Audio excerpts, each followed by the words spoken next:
Last days, Philippines were badly eaten by a typhoon. CCAP was involved too. I can imagine that for artisans and employees, being part of an organization like yours is important.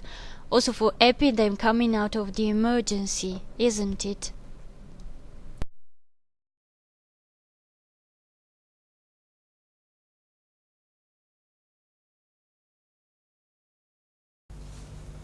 Okay.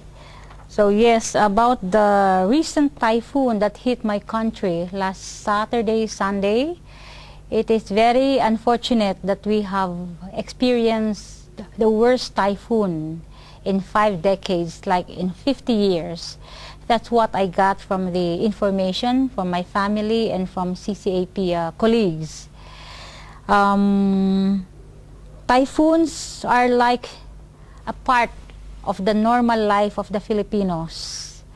But the recent one, the international name is Ketsana, and it's like Oding, Odyong in our local name.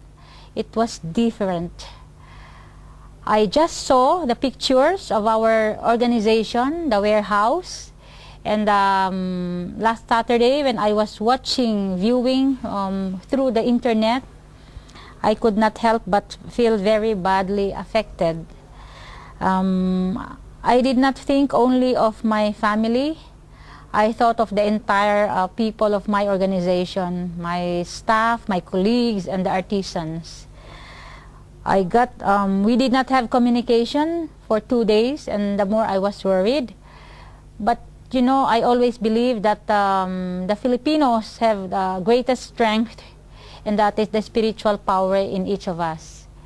The first thing I did was really to pray very hard that God give us His mercy and love, just like He has been giving us in the past many years with all the disasters.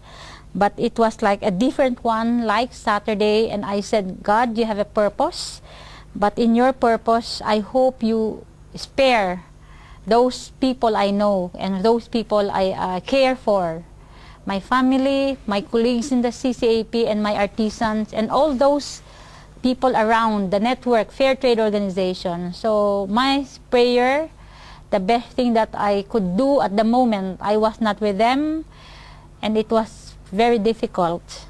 It would be, you know, a Filipino can withstand the pain and difficulty when we are one. But it is different for me when when I am here and they were there, and they just can give me like, this is what is happening to us. The most that I can do to give them the spirit to move on is, I said, especially for CCAP colleagues who have been giving me text messages or SMS, I told them, when everybody is alive, we are okay.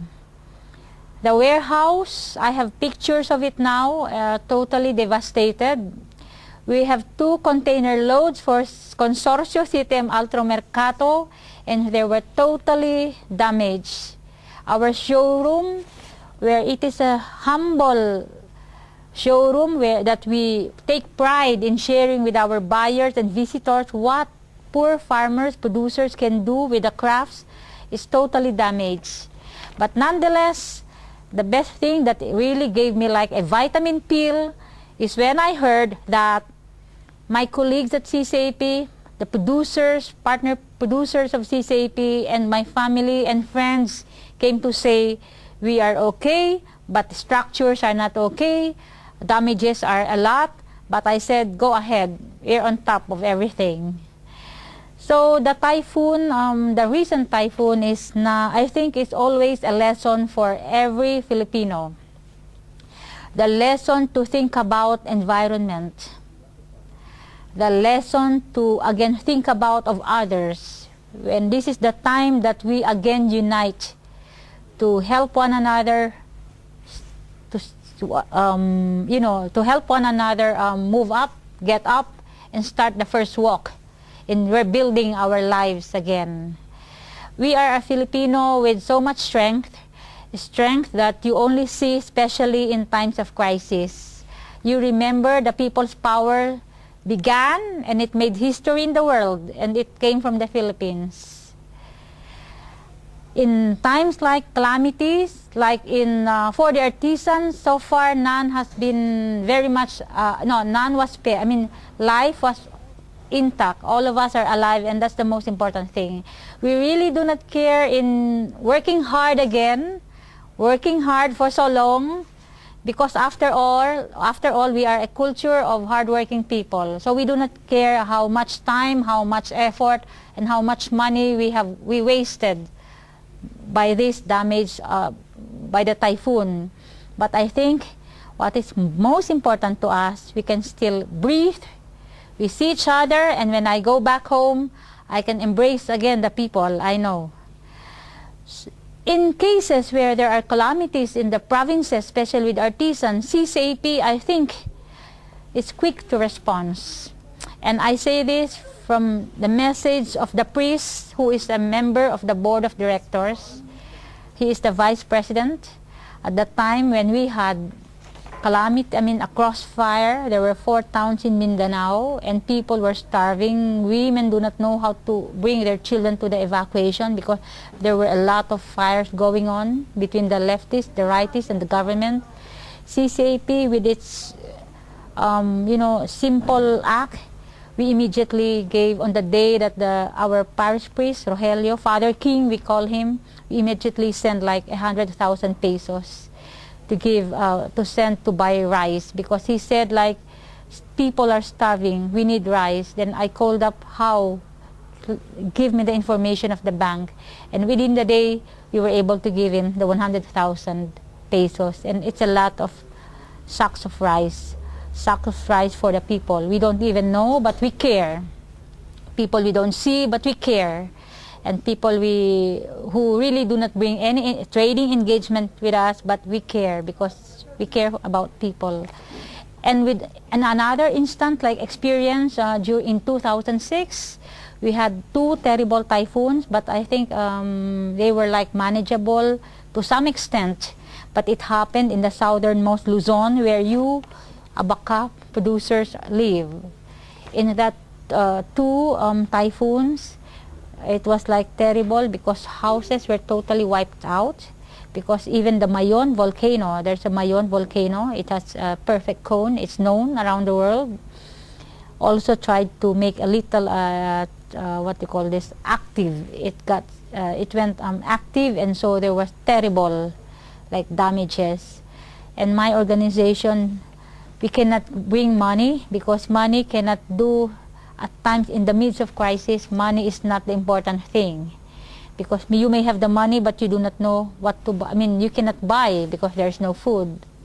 So government and NGOs gave a lot of reliefs. They gave food, they gave clothing, they put them in schools. But CCAP, we made it a different way. I thought of, because we contacted the producers, where are they? And they were saying like, we cannot stay in a very too crowded evacuation. We want to start something different so that we can start also building our lives, our families here. Because when you're in evacuation, it's very, very dehumanizing when you're together and you cannot even have a sense of little privacy of your life. So what we did, we told them, will it be okay if we give you roof materials and some materials that we can start a shelter? Then they said, perfect. So I mobilized the staff, we met, we had a good planning, and we brought roof materials. Some donations came in, then we made a very good report on it. We took pictures on the sites, and we took pictures on the giving of the roof materials. And it like a couple of days, they were able to make shift, because there were a lot of fallen trees. So we made good use of the lumbers, of the damaged material. So we made use of these woods, put up roofings, and within the week, we were negotiating with our purchase order from our buyers, and within the week, we were like giving them purchase orders. And it was like a therapeutic act, because the first thing in a crisis is to check the life. If life is spared, then you have to move to like the trauma. If there is not much trauma, then you set now to another work of putting development work. And this is what our producers have done. And then after 1 year, you go back to them and you see them all again with houses. All of the children are again living in their homes. Because when you are in an evacuation center, it is not a home. And a home is where you really feel so good, no matter how simple life it is. So, in case of emergency, CCAP is quick to respond. We do not care anymore of how much money we have that we can use for the trading. We care first and foremost of how we can reach out to the people in danger, or in what way we can give them assistance. Okay.